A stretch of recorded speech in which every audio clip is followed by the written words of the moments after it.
under the icy waters of the Baltic and the North Sea, a new dimension of warfare is emerging.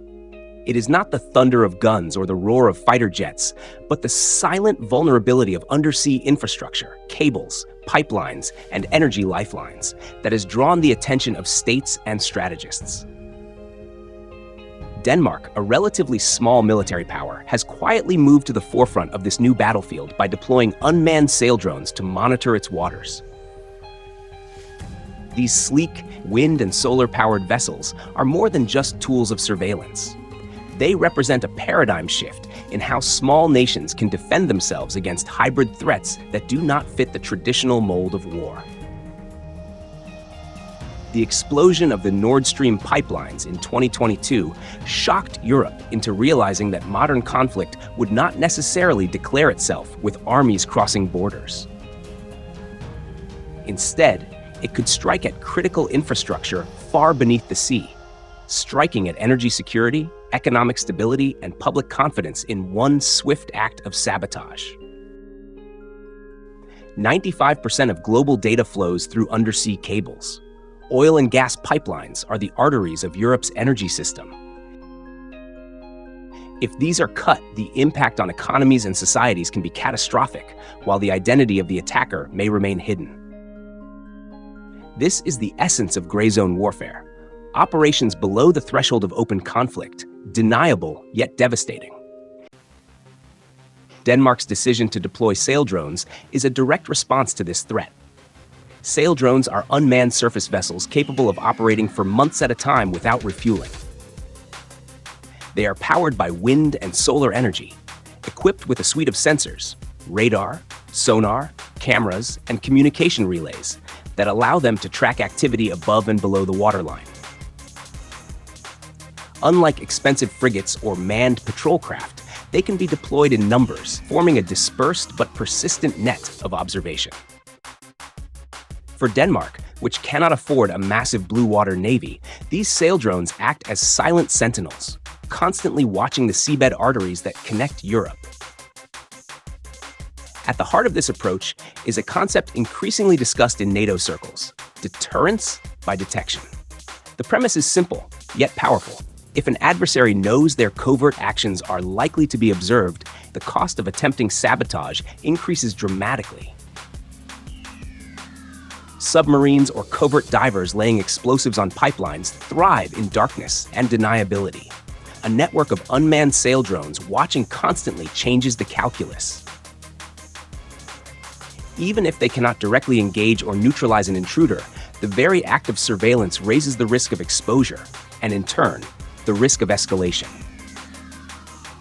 For Denmark, a nation that sits at the gateway between the North Sea and the Baltic, this approach is a strategic equalizer. For those who want to keep up with how unmanned technologies are reshaping naval warfare, make sure to subscribe and turn on the notification bell. Silent innovations like the Saildrone may prove as consequential to 21st century defense as submarines were in the 20th. Following along ensures you won't miss the next deep dive into this evolving field. The strategic implications extend far beyond Denmark's own waters. The protection of undersea infrastructure is now a NATO priority. With Russia deploying specialized submarines capable of deep-sea cable interference, the alliance cannot rely solely on traditional anti-submarine warfare. Distributed surveillance networks, blending manned assets with autonomous systems like Saildrones, provide a resilient layer of defense. What Denmark is pioneering could become a model for allies across the Atlantic.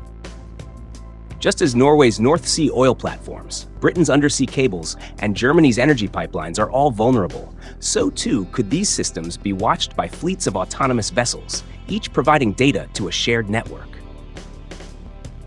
Technologically, Saildrones embody a shift that favors agility and affordability over sheer mass. A single frigate costs billions to build and maintain, and its presence is limited to one location at a time. A dozen Saildrones, by contrast, can scatter across hundreds of nautical miles, transmitting data in real time and require no onboard crew to sustain. For a country like Denmark, this means punching above its weight, expanding surveillance reach without straining its budget or manpower. For NATO, it means spreading the burden of undersea defense more evenly, making every small nation a contributor to the wider network of deterrence. Of course, questions remain.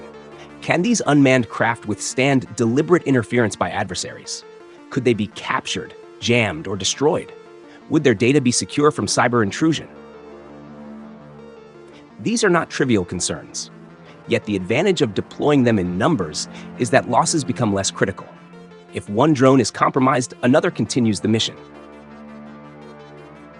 This redundancy mirrors the resilience that NATO seeks in all domains of warfare, where strength comes not from invulnerability, but from the ability to absorb strikes and continue operating.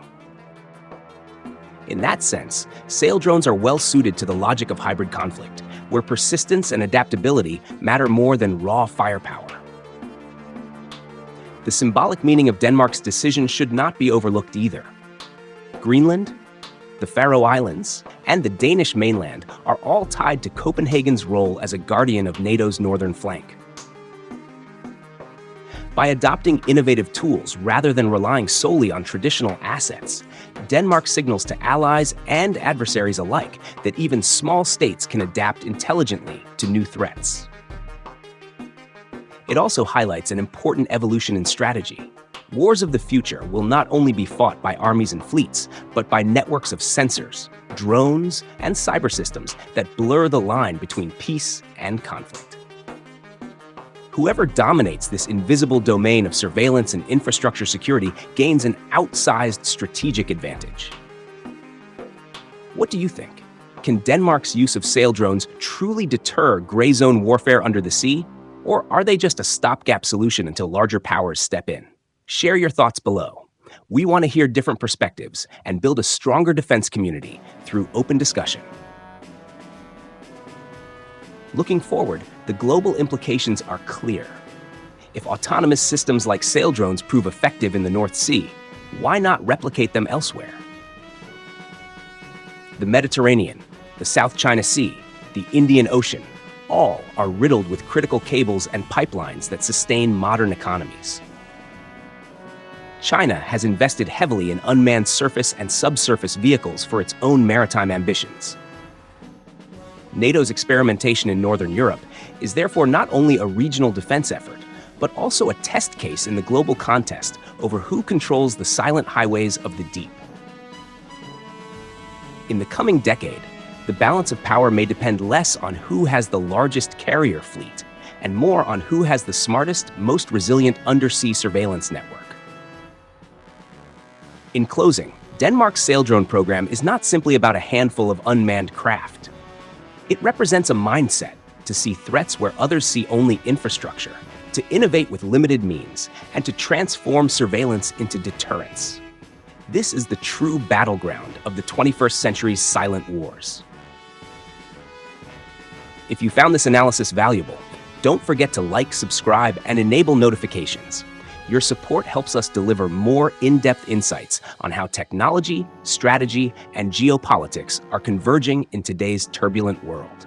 The silent wars of tomorrow are already being prepared today, and together we can ensure they are understood before they erupt.